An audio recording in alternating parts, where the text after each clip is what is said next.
Jen DiJulio joins us on today's podcast. She has doubled her numbers year over year for the last 2 years, I guess. And we're going to break down exactly what she did in this podcast and give you some advice that you typically don't hear. She's going to go through 4 main pillars that helped her change her mindset to really get to where she's at and get her on momentum for crushing next year. That's this week on the Real Estate Success, the Whissel Way podcast.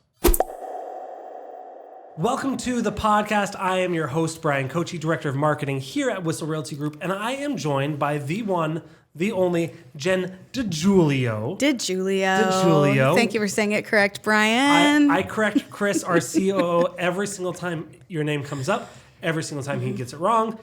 Thank you, sir. He's got skills and other resources. I get it. Not saying your name. Jen has been with the company, 3 years now? Coming up on 3 years? No, you know what's crazy? It hasn't even been 2 full years. Doesn't it feel like that? I feel like I've been here forever. I joined, a year and a half ago, March. February was my group. So I'll be coming up 2 years. So Jen came in here fairly low experience in real estate when you joined. Not coming back with this massive background. Came in, first year, did well. Second year said, let's go. And this year compared to last year, you've doubled your numbers. Is that right? I did. Yeah, we just had our awards dinner and I just got to the next level. So I feel really pumped about that. And so I want to talk on the podcast today about what made that shift, because it wasn't like you didn't know anything and now you know stuff. God,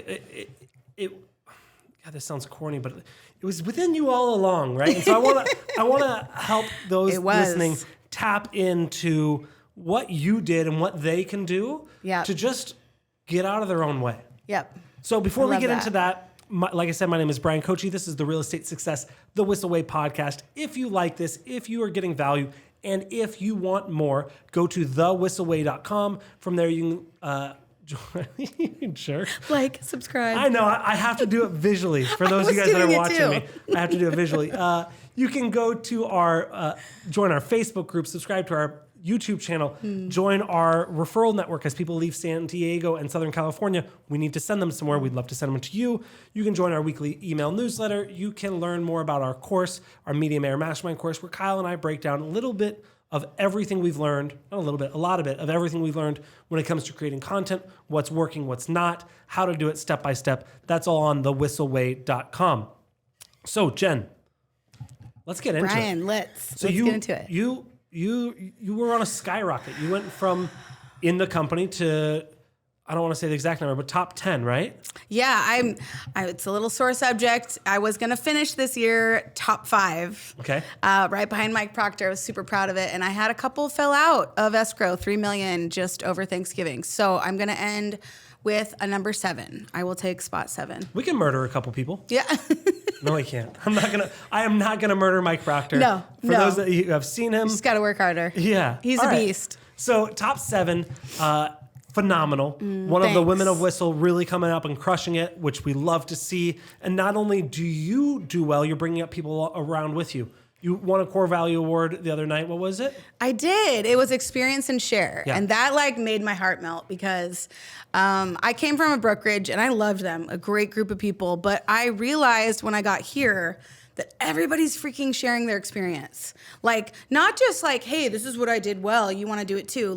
Hey, here's where I messed up and I don't want you to mess up too. So let me show you. And the culture blew me away. So this year, I just naturally love doing that to the new people. I have a little teacher inside of me. So last night getting that award was awesome. Excellent. There's a quote that I'm going to butcher again, and I won't correctly cite it, but they say something along the lines of, knowledge is learning from your mistake. Wisdom is learning from others' mistakes. Yes. Which I'm like, oh, that's a really good quote. I've never heard that actually. It's a good one, right? It's a good one. It's good. It's okay. Yes. And so I love that you're empowering our team to gain wisdom by saying, I messed up here. I did great here. I think our team is great at that. And I love that you won that. Thank you. And now you are here sharing your experiences. So you doubled your numbers. You're crushing it. You're on momentum. The couple you said fell out over Thanksgiving are likely to come back early next year. So they're not gone. They didn't die. No, we're right back. What made that shift for you? What made that shift for me? Well, a couple big things this year for sure. I mean, I like to surround myself with people that are. I didn't know how competitive I was till I joined this team. So in case you were wondering if you're competitive, join a team and make it a game. So my friends that are killing it around me, that are in like the top 3 spots, I feel like they really showed me to look at the board all the time and just be seeing, oh, okay, I only have to do like one more deal in the next 3 weeks to like stay at the level I'm at. And when we get to that level, we get all these perks on our teams, right? So it just became this, I mean, I sound like a little racehorse, but it felt like a carrot dropped in that I was excited about, you know? It's funny because I wrote literally, I wasn't thinking of a racehorse. I was thinking of a dog races. A dog races, yeah. I literally wrote, find a rabbit. I pictured it. Find a rabbit. Find the rabbit. Yep. It's true. Someone that you can chase, something that you can chase. It became fun. Cool. Yeah. And what's great is not only did you find a rabbit that you can chase and say, okay, I'm coming after you. I know some of these rabbits. Adrian's one, Mike is one. Yes. And they're like, please, let's go. They are. And we don't need to spend this whole thing talking about how great our people are. I love them all dearly. Yeah. And but I know, find your own rabbit. It could be your last month, right? Yeah. Like you versus you. Yeah. Or find someone in your market that's doing great and come after them and have that toe-to-toe. fun kind of rivalry. So, okay, so first you found a rabbit. Yes. And the second part of that is you had to know where they're at and where you're at. So knowing your numbers and knowing your systems became pretty integral to that, right? You needed to be able to, okay, cool, I want to beat Mike, but where's Mike and where am I at? You got to know those numbers, right? And I leaned on the team for that one too. Like there was another layer to that, is that accountability became huge for me. So we have an incredible leadership team that I would check in with, but find who is in your community that you could check in with weekly, have it be your friend where you're comparing numbers, setting goals, even just monthly roundtable. I feel like they taught me even deeper how to be looking at my numbers. And then it was a session where I'd be like, okay, let's do this, until it became a habit. Right. So let's talk more about this. Let's talk about accountability, because I don't want to. That's such a good point, and I don't want to just gloss be over. accountable. So Yes. first, who do you want to be in your accountability group? Do you want someone? Say you're doing 10 deals a year. Do you want someone that's 100? I would guess no, because that's too far of a gap. But you also don't want someone that's never done a deal. I would guess you want somewhere in that's. Yeah, somewhere around your same skill set, kind of, right? Like, I have friends on this team and I adore them and they work like freaking insane, amazing human robots. But I know that I don't want that. So it's like, who is around me are the people that are like a little bit ahead of me or a little bit behind, but also has to be somebody that you enjoy being around, because you're going to be, for me, it was like being vulnerable of like, wow, I really dropped the ball here. And now like, can you show me what I'm not seeing? And then, we'd kind of bounce stuff off of each other. So I'd say somebody that you can just kind of let it rip with and give each other feedback and take it. And not all personalities go down that route, I wrote vulnerability and no BS. No BS, and, yes. And part of being accountable is say it like it is. Yeah, and not, I didn't make my call. No excuses. No. I messed up. I didn't do it right. What are you going to do now? Yep. And then for you, obviously it's different for anyone, but for you, do you like having one accountability partner, a small group of 3 or 4, a big group of 20? Like, where are you at? That's a cool question, because I think even accountability is like a skill within itself, right? Like, what does that mean? And so I loved that I had different little accountability groups. So like I had my friend Clayton that I was meeting with every single week, and we were only doing social media. Like, how can I reach people more? What is a different idea? We'd integrate what you guys taught us, or the social media challenge, right? So that was one bracket. And then I would have like my friend Aaron that I was meeting with to like really look at numbers and show me what I'm missing. And my friend Nick, and not everybody has superstars right on their team like we do, but you have friends in the industry. You have people you could pair up with. And so with Nick, we would talk about accountability about deals, like more specifically, like who are my clients? Who am I attracting? What am I doing? So I guess I'd say all 3 of those had like a different purpose. Okay. And did you meet with them all weekly? I'd say Clayton was weekly strong for like many months. And then the other 2 were like every other week. So yeah, I was meeting with somebody weekly, and I think that really moved the needle for me. And I like that you said, I don't want to just be accountable in one thing. And I know this person's great at this and this person. I love that you built 3 great accountability groups rather than like, I've got 6 people and we all do about the same deals, but this person's highly leveraged. This person does, maybe they have 4 assistants. Yes. Maybe this person has 8 people virtually as assistants. Maybe this person has built a business for 30 years and they're just getting, right. And so even if you're like, all right, we're all doing the same volume, you're still very at different spots. You're like, hey, how do you do this? Well, so-and-so does this and Sally does this. And you're like, okay, well, I don't have how am I that. going to do that? Yeah. So finding someone in the same, I like that you talked about lifestyle. The same kind of volume, I think, is one category, but also like, hey, I don't want to work 80 hours a week. And Adrian loves working 80 hours a week. Power to you both. Right. I mean, the end of the year numbers are going to look different, but it's different for different people, right? Yes. And then finding someone that you can commit to, be open and honest with, I think is hugely important. Yes. So first find a rabbit, know your numbers, obsess over them. You told me before we got on, you made it a game. Oh, how do I get here? How do I get here? So I love gamifying everything. Me too. And so I love that. Number 2 is accountability. Know what you're going to be accountable to. Have a partner or 2 or 3. I think once you get beyond a small group, it becomes less effective. I do too. If you have 10 people. We've tried that on the team, even with like 4 of us, it can kind of be a little sticky. Yeah. So I would say for me, smaller is better. Perfect. So 1 or 2 people that can commit. And then did you have anything on the line of you're like, hey, if I miss my numbers, I'm going to X, or were you just... it's funny that you say that. My old brokerage, one of my mentors he's a funny dude, and he was just like, we're going to put something on the line that's painful. You're going to have to donate to a blank politician that I didn't like. And I was like, no. And for me, I am not motivated by pain. I'm just not. Like, I'm motivated by accolades and little awards and rewards and shout outs. And like, there's so much positivity around us in our culture that it's like, if you're not on a team or on a team that's maybe lacking that, like what drives you? And some people, it is pain. For him, it was pretty funny. So they'd have to donate.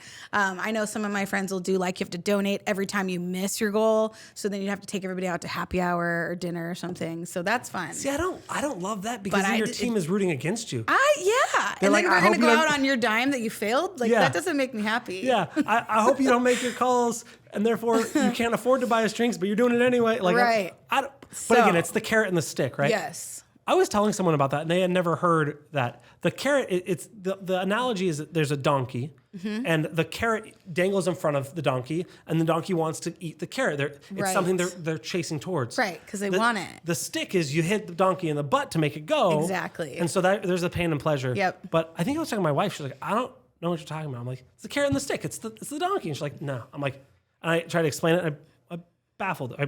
Whatever, I messed it up. I like where we've gone here with donkeys, rabbits, carrots, dogs. Right. Okay. Next animal. So, find a rabbit, build an accountability group. Yes. Within your team, it's easy. You could do it. So you're like, all right, Bryan, but I don't have a team. You can connect with your lender, your escrow, your title person. Facebook, get on a mastermind, reach out. Yeah. What I love, and this is one that I think people will push back and say, I can't do that. But I want to challenge. Oh, I hate when Kyle says that to me. I want to challenge you. I want to challenge you. Find your competitor that you maybe is in your market. Maybe they do similar deals. Maybe you're always trying to be the number one in that market, whatever. And as long as you fit with the personality type, if you're like, oh, I hate that person because they're dishonest, maybe don't pick them. But find your competitor and see if they'll be an accountability partner with you. Yes.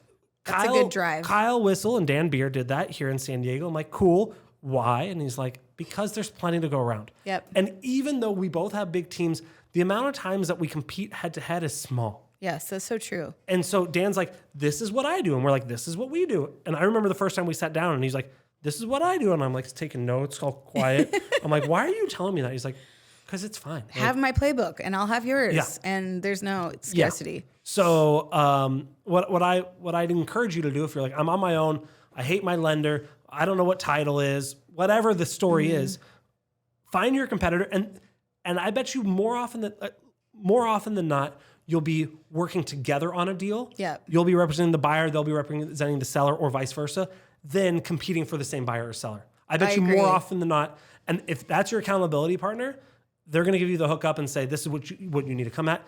all ethically, of course. I'm not, again, please don't be like, Bryan said do unethical stuff. I did not.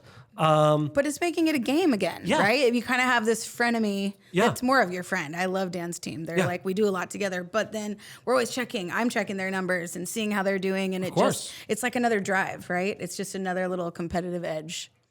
So, okay. So find a rabbit, accountability. What else helped you kind of shift your mindset from this is where I'm at and I have a gap between where I want to go. What made you be like, all right, let's turn it on? Oh, well, that's pretty easy for us this year because Kyle invited a speaker from Tony Robbins to come in. And I've done Tony Robbins, and my ex was loving Tony Robbins, so I've grown up around it. But this year was super cool because like 25 of us from the team signed up together. And at least 20 of us went in person, went to this massive event. If you don't know Tony Robbins, he's a huge like rah-rah motivational speaker, but a genius business coach too. And so he does workshops. 4 days long is the baby one, but you can do CDs and you can listen to all kinds of stuff. You can actually listen to the whole thing. We did UPW, Unleash the Power Within. You can listen to most of it on Spotify. Oh, cool. That's right. I showed you. And Bryan went with me. Yes. So it was a blast. Yeah, and it's funny because I was trying to explain who he was to someone they didn't know of him. Right. And I'm like, yeah, he's like a motivational speaker, and he's like this. And I'm like, at the end of it, he's a psychologist on a stage is really where it is. Yes. And really kind of break down the mental barriers and talking about your what do you call it? He called it BS, but it wasn't bullshit. It was your belief systems. Yeah, your belief systems. So breaking down, it was great. It was a 4-day event. He has all sorts of things. You talk about getting out of your own way, right? Yeah, like 100%. that was a huge game changer for me. And it was just like a month and a half ago. But I feel like I'm ending this year in a different place. And now when I see the friends that I did it with here at work, it's even this another like reminder, right? Or level of like, that's right. So my goals switched completely from business because I already know that ship is rocking and I feel so good about that. But I let other parts of my life go this last year that I'm excited to like take on my health and my relationships where it's like switching while I keep the game going. You know? And I have a feeling you're going to get an accountability partner for, hey, let's do workout accountability partner. I can see you being like, I'm going to have this person as my health accountability partner. I'm going to put some structure around these Look things. At you. Yeah. So for someone listening right now, you're talking to one particular person and they're like, cool, Jen, you did it. You doubled your business. I want to do it. And maybe it's not, I want to double my business. Maybe I did 5 this year. I want to do, okay, well, sure. 6 next year. Yeah. I was going to say 10 next year. I'm like, that's literally doubling. But say you want to, I want to increase. 5 to 7, 5 to 8. Yeah. That's a jump. We talked about some of these things. What else can they do and say, okay, I'm going to implement this. They're like, I'm going to get in accountability groups. I'm going to have my numbers. We have ours through a system that I'm actually going to tease. Where I'm going to talk about that as my widget. Oh, okay. So if you want a system that can very easily compile and show numbers and we actually have them displayed at our offices, I'll talk about that in my widget. Ooh, I know which one. Yeah. That widget changed my whole game last year. Well, I'm going to tease that. But so, I won't steal yours. So what can they do to kick it off and say, okay, like, cool, I get it. I'm going to do all that, but I need to make business moves. What's your one piece of advice? So this is going to be totally sideways advice because it's not what it doesn't fall in line with all of the business. Here's what you do, your magical morning, your this or that perfect day. Something that changed my game this year was joining a book club at Whissel. And instead of listening to business, all my books in my library are personal development, business strategies or spirituality and all this cool stuff. It's all studying and kind of like heavy. And we had to join a club where it was all fiction. And I was like, oh, fiction only. So now I only listen to like fictional audiobooks that like take me away, like a movie. And it gives my brain a rest in between clients, in between the big stuff we do, in between like a morning where I was like prospecting for an hour. I get in my car and I like can't wait to like turn on my book. And I know that's so nerdy, but I had never done that before. And I found that I think it's just been more relaxing for me and I can have a little more juice for my clients instead of like worrying and having your mind spin. So I would say make sure in parts of your workday that you're doing something fun that makes you happy. Yeah, I could say a lot about that, but I'll leave it there. I love that. I was talking to people about reading, and I like to read fiction at night. And same thing when I'm in the car and I'm listening. I like to listen to podcasts. There's a really cool one that we're doing right now called Us. I'm just kidding. But when I'm driving, then my mind starts going. Yes. And I want to be like, oh, I'm going to do this and do this and do this. And then I get to the office or I get to where I'm home and I'm a little bit manic. Yeah, me and I'm too. like, oh, I have can get ramped. 20 minutes of ideas that I want to implement. And I don't remember what. So I like that. Yeah. You're right. Definitely sideways, but I like the direction. Like, that's cool. Yeah, it's made me happier. So then I can just be more present with my clients instead of like having a list of other stuff running. That's very cool. And that's led to a lot more closings for me. It's just like really being there with them. I mean, it's just like working out, right? It's interval training. You sprint for 20 seconds, you rest for 10. You sprint for 20. Yes. And if you're sprinting the whole time, you're going to get burnt out. Right. I love that. Yeah, and I got burned out a lot when I was new, and I wasn't even doing well. And it was like, it's so easy to burn out because you're like, no, must keep pushing. So it's just like that whole rubber band thing, right? Yeah. Go back and then go forward. I love that.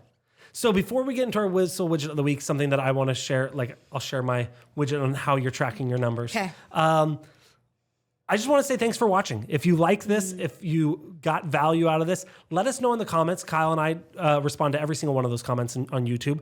Let us know in the comments what your big takeaway was. And if you heard this and you were thinking of someone while you're listening to this, whether you're in the car, on the treadmill, we're just talking about like, don't listen to personal development. We're talking about personal development. Sometimes. And if you're thinking about someone when you heard this, go ahead and share this with them. I think that's a great way to stay connected with people. It's a great way to help people with accountability. It's great to do with agents. It's great to do with clients. Maybe you don't share this one with clients, but anyway. But I love Share it on. sharing, a reel or a TikTok or a podcast. Hey, I was thinking about you. This made me think about you. I think that's a really cool connection piece that doesn't take a lot of work. And it's good for us if you share our podcast. So I'd appreciate that. And then, of course, thewhisselway.com. You can learn all about us. You can learn a bunch of different ways to help grow your business. Write a review about us on the podcast, on your favorite podcast network. We love that. Just as excited as you get when your client writes you a review, we get the same warm and fuzzies. We love it too. So, all that being, that's on thewhisselway.com. So let's go into our Whissel widget of the week. This is something that we use in our life, in our business, that saves us time, makes us more money, or just helps us have more fun. Would you like to go first, or would you like me to? Yeah, I'll go first. Go ahead. I am going to give a little shout out to my favorite widget. And if you're an agent out there, you appreciate this and understand. But HomeSnap is my absolute favorite app. And it's an app that it's made for realtors, so we can search each other, look up our records, who you're working with, find houses, find everything around it. It's like Zillow on steroids for me, and I used it so much. And then this year, they took it away. So there's a back way to still get HomeSnap if you need it. Tell me how. I will tell you how. So is this going to be okay to do on the podcast? Can we release this? It's like animal style at In-N-Out. Yeah. People need to know. Homes.com, we're not mad at you. No. Same company. But yeah, homes.com bought them out. Yep. Good on them. And I don't know. Tell us how to find it. I don't know. I don't want it to go away. So don't maybe just whisper this to your friends instead of just like getting it viral. But basically you can open up the old emails if you've been in the business for a little bit. They send you things after you close deals and you can still open up your app that way. So we've been sharing that with each other. It's just so much more handy. I hope that homes.com takes some of those features that used to be there, but it helps me do my job so much. And I think that's the plan. I hope so. I don't know. But we'll see. But until then. Well, that's how you can find a rabbit on another team. Like, all right, I'm chasing you now. Yes. So my widget of the week, we've done this before. We love this company. We love this product. Allows you to see the most important numbers in your business. Obviously, number of transactions, GCI, volume done. But we also have it broken down to appointments met, all sorts of things we have broken down in here, and you can sort it from different leaderboards and reports. I tried to make my own version of this once for something very, very specific. I failed miserably. They have it. I don't know why I tried it. Yeah, that would be hard to create that. It's an entire company for a reason. Yeah. And this is Sisu. So we're big fans of Sisu. Sisu. SISU, not the mythical dragon from Disney Channel. Okay. I've got kids, so we watch Raya and the Last Dragon, and then Sisu. Anyways, but Sisu. And what's really cool about it is we have them on Chrome bits around the office in our different offices. So fun. So they have a dashboard function where it just cycles through how many met appointments this month, how many year-to-date closings, all sorts of really cool things. And that is how I changed my last year. So I would literally look at Sisu, see my little face up there the first time I got to like the top 5, and I almost fell out of my chair. And I was like, I'm going to stay there. I'm going to stay there, and I have to look at it like every day, every week, and see where it's going, because it just helps you visualize it. So now it's around our office, and it's on your phone too. So very cool. It's a good one. Jen, thank you so much for joining us. Thank you for watching. Thank you, We guys. will see you all next week. Okay, bye. Wait. Before you leave, I want to share some more tips and tricks that we're using in our business to take it to that next level. Just click right here. And don't forget to subscribe. Click right here.